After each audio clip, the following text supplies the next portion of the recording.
signifikan, itu hanya hitungan statistik saja yang menunjukkan gitu. Pertanyaan yang harus kita jawab adalah, apakah sekarang meaningful dengan pertanyaan itu?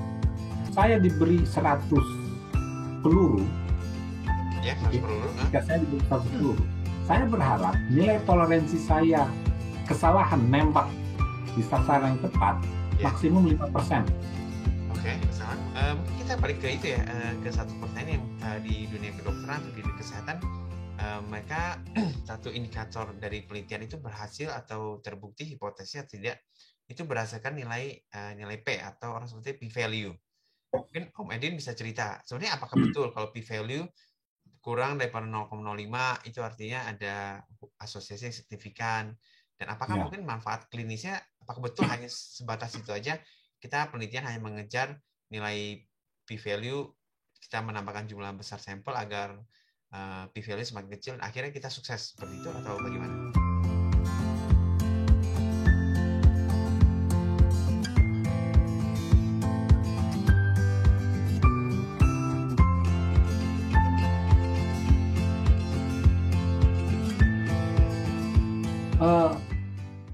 Ya, saya mulai dulu dari generalnya gini. Ketika penelitian kita menemukan hasil yang statistically signifikan, kebanyakan kita langsung senang ya. Wah, ini statistically signifikan. Berhasil ya? Berhasil. Bagi saya, itu cara yang salah sebenarnya. Kenapa? Jadi begini, ketika pertanyaan penelitian kita terjawab hanya berdasarkan statistically signifikan, itu hanya hitungan statistik saja yang menunjukkan gitu. Pertanyaan yang harus kita jawab adalah, apakah sekarang meaningful dengan pertanyaan itu? Jadi ada statistically signifikan, ada meaningful message yang bisa kita sampaikan atau tidak. Saya malah terbalik. Saya mencoba berargumen, jikalau itu tidak signifikan, apa message penting yang saya bisa dapat? Jadi tidak akan penelitian gagal ya, atau suruh ngulang lagi ya? Itu amat sangat salah. Itu salah sekali cara berpikir. H0 bisa saja benar. H0 bisa saja tidak kita tolak. Tidak berarti penelitian kita salah atau pertanyaan penelitian kita salah. Bisa saja memang kita kurang orang, kurang sampel size-nya, kurang power-nya, atau memang di populasi tertentu itu memang tidak bekerja. H0 lah yang benar. Justru disitulah, di balik itu, kita ditantang. Apa sekarang argumen itu ketika statistically message-nya statistically signifikan ini begini menunjukkannya kurang dari 5%. Apa sekarang dibalik ataupun lebih dari 5%? Apa? Jadi saya tidak pernah khawatir, kalau saran saya jangan khawatir dengan p-value. Justru dibalik itu sebenarnya yang harusnya kita pikirkan apa konsekuensinya. Satu masukan dari saya ini, satu pesan. Kebanyakan sekarang statistik dan banyak jurnal-jurnal medis terutama ya. Biasanya editornya sudah akan tulis, kami tidak lagi terima conclusion berdasarkan p-value. Jadi mereka lebih menginginkan kesimpulannya itu berdasarkan confidence interval.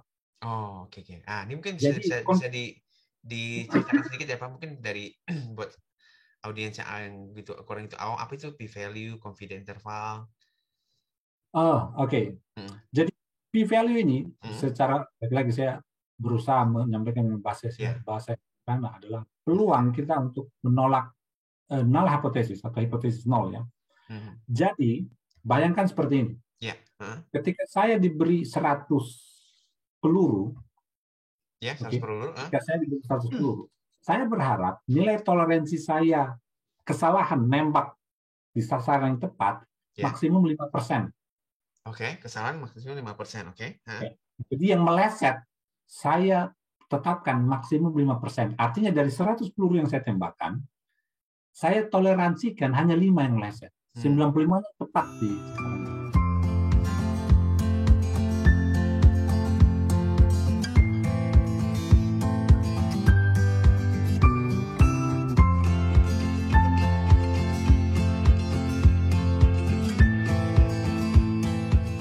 Itu saya punya nilai toleransi. Jadi ketika satu peluru meleset 99 tepat, bagus dong. Bagus. Ketika 2 peluru meleset 98 tepat, bagus dong. Ketika 5 peluru, sesuai dengan toleransi saya. Ketika 5 peluru meleset 95 tepat, batas dan toleransi saya dong, bagus.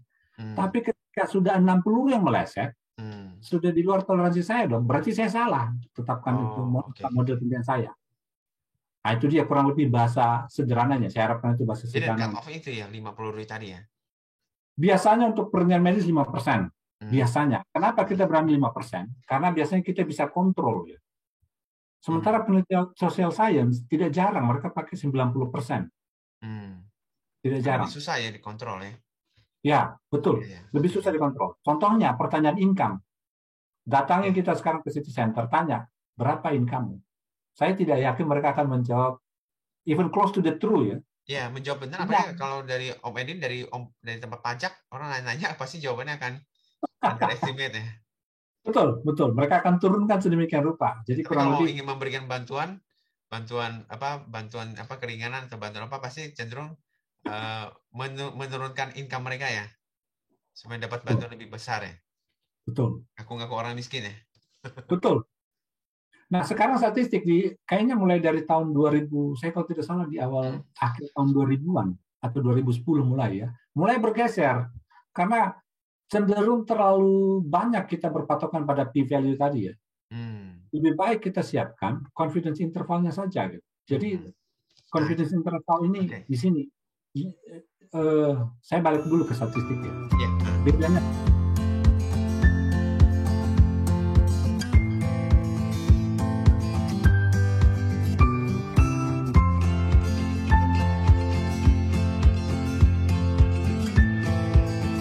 dengan matematik. Matematik itu queen of science, exact, deterministik, pasti. 1 tambah 1, 2, 1 tambah 2, 3. That's mathematics. Statistik sama, 1 tambah 1, 2, 2 tambah 1, 3, tapi 2 dan 3 belum tentu berbeda. Mereka bisa saja sama. Jadi ada sudut pandang tertentu dari statistik yang kita selalu bilang error atau peluang tadi, itu yang kita mau minimalkan gitu. Itu artinya nggak yakin 100% ya artinya? Betul, kita nggak pernah yakin 100%. Tidak ada yang yakin 100%. Selalu ada nilai yang sekecil apapun itu yang tidak bisa kita kontrol. Nah, disitulah tugas statistician. Bagaimana cara kita sekarang meminimalkan yang tidak bisa kita kontrol itu. Jangan kita besarkan dia, kita kecilkan sedemikian rupa sampai kita bisa maksimalkan apa yang kita amati, apa yang kita punya. Nah,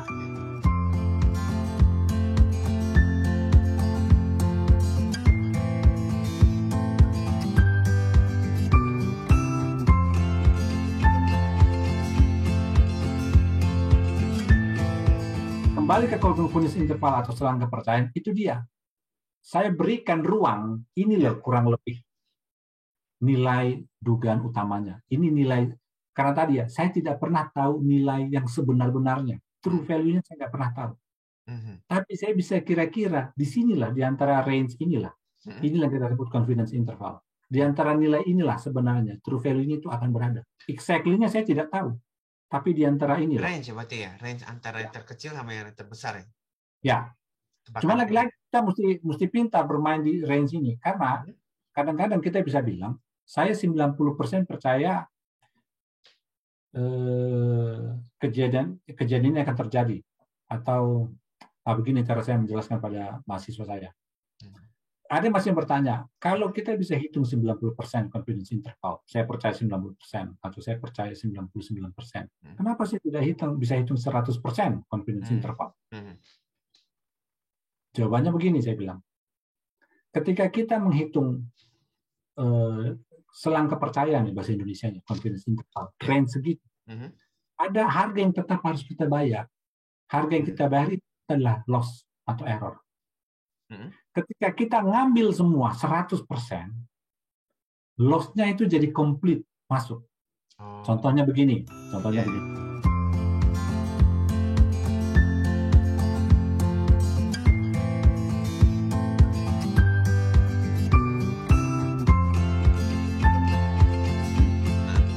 Saya tanya ke Pak Feli, coba Pak Feli tebak umur saya berapa lewat confidence interval. Pak Feli bisa bilang begini, dari sudut pandang 100% confidence interval. Saya yakin Pak Edwin umurnya di antara 1 sampai 200 tahun. Itu dia 100% confidence interval. Pasti betul ya? Pasti betul, tapi tidak ada informasi kau dapat. Ada informasi apa ya? Nggak praktis. Pasti betul. Tapi hilang semua informasi. Informasi berguna apa yang kau dapat? There is no meaningful interpretation at all. Tidak ada message yang jelas. Masih lebih baik Pak Feli katakan Pak Edwin umurnya antara 20 sampai 25. Nah, itu mungkin betul. Walaupun salah sebenarnya. Walaupun salah jauh ya, kayak. Walaupun salah, tapi saya masih bisa estimasi. Ada pesan tersendiri di situ. Ada pesan yang bisa saya sampaikan. Ketimbang 100% saya kasih, tapi nggak dapat apa-apa. Ya, betul. Itulah harga tadi 90%. Ada 10% yang tidak bisa saya kontrol, tapi tetap saja still meaningful. Jadi statistik bermain di area inilah. Bagaimana saya sekarang meminimalkan error tadi, supaya saya bisa memaksimalkan informasi yang saya punya. Jadi kebanyakan sekarang para peneliti, terutama pada saat kita semua akan submit publikasi kita, biasanya editor sudah akan tulis, kami tidak terima lagi conclusion berdasarkan p-value, kami mau berdasarkan confidence interval, karena itu akan lebih meaningful. Dan memang bagi saya lebih meaningful ya, pesan-pesan seperti itu ya, di range-range itu. Karena itu kelihatan ya, ada beberapa yang karena terpaksa indikator mendewakan p-value ya, sehingga mereka mencoba, akhirnya ada beberapa yang mengalami mencoba memfabrikasi data ya. Betul. Atau menambah jumlah besar sampel sampai pada tahap di mana evaluasi lagi sampai p-value itu di bawah 0,05, kemudian mereka akan happy. Betul. Saya lupa apakah ini pesan dari Einstein atau bukan. Einstein bilang 100 percobaan saya yang pertama, 99 di percobaan ke-100 lah, baru saya sukses menemukan apa yang saya harapkan. 90% sebelumnya, saya bukan gagal, tapi saya menemukan temuan yang lain. Saya mendapatkan temuan yang lain. Jadi cara berpikirnya sampai se ekstrem itu. Jadi saya tahu ada beberapa kadang-kadang Thomas Alva Edison ya? Thomas Alva Edison ya? Atau ya, siapalah, saya lupa, Einstein atau Alva Edison. Jadi jangan sampai kita modifikasi sedemikian rupa sampai statistik signifikan. Bagi saya itu justru apa ya, menyalahi konsep p-value sendiri ya. Karena ini banyak yang sering dipakai biasa di dunia farmasi ya. Biasa ingin melakukan suatu percobaan atau suatu memberikan presentasi akan suatu terapi obat ya. Kemudian mereka membandingkan suatu terapi dengan terapi yang lain. Nah, mereka menggunakan besar sampel yang sangat besar sekali ya. Kemudian mereka menjanjikan, dok, ini p-value kecil sekali, 0,0000. Artinya sangat signifikan. Sedangkan dibeli obatnya ya, dipakai ya, karena ini p-value kecil banget. Ya, bahaya itu. Bahaya penelitian seperti itu. Jadi, kembali lagi juga ke Pak Feli tadi bilang data ya. Ini pesan saya. Saya bagikan pengalaman saya.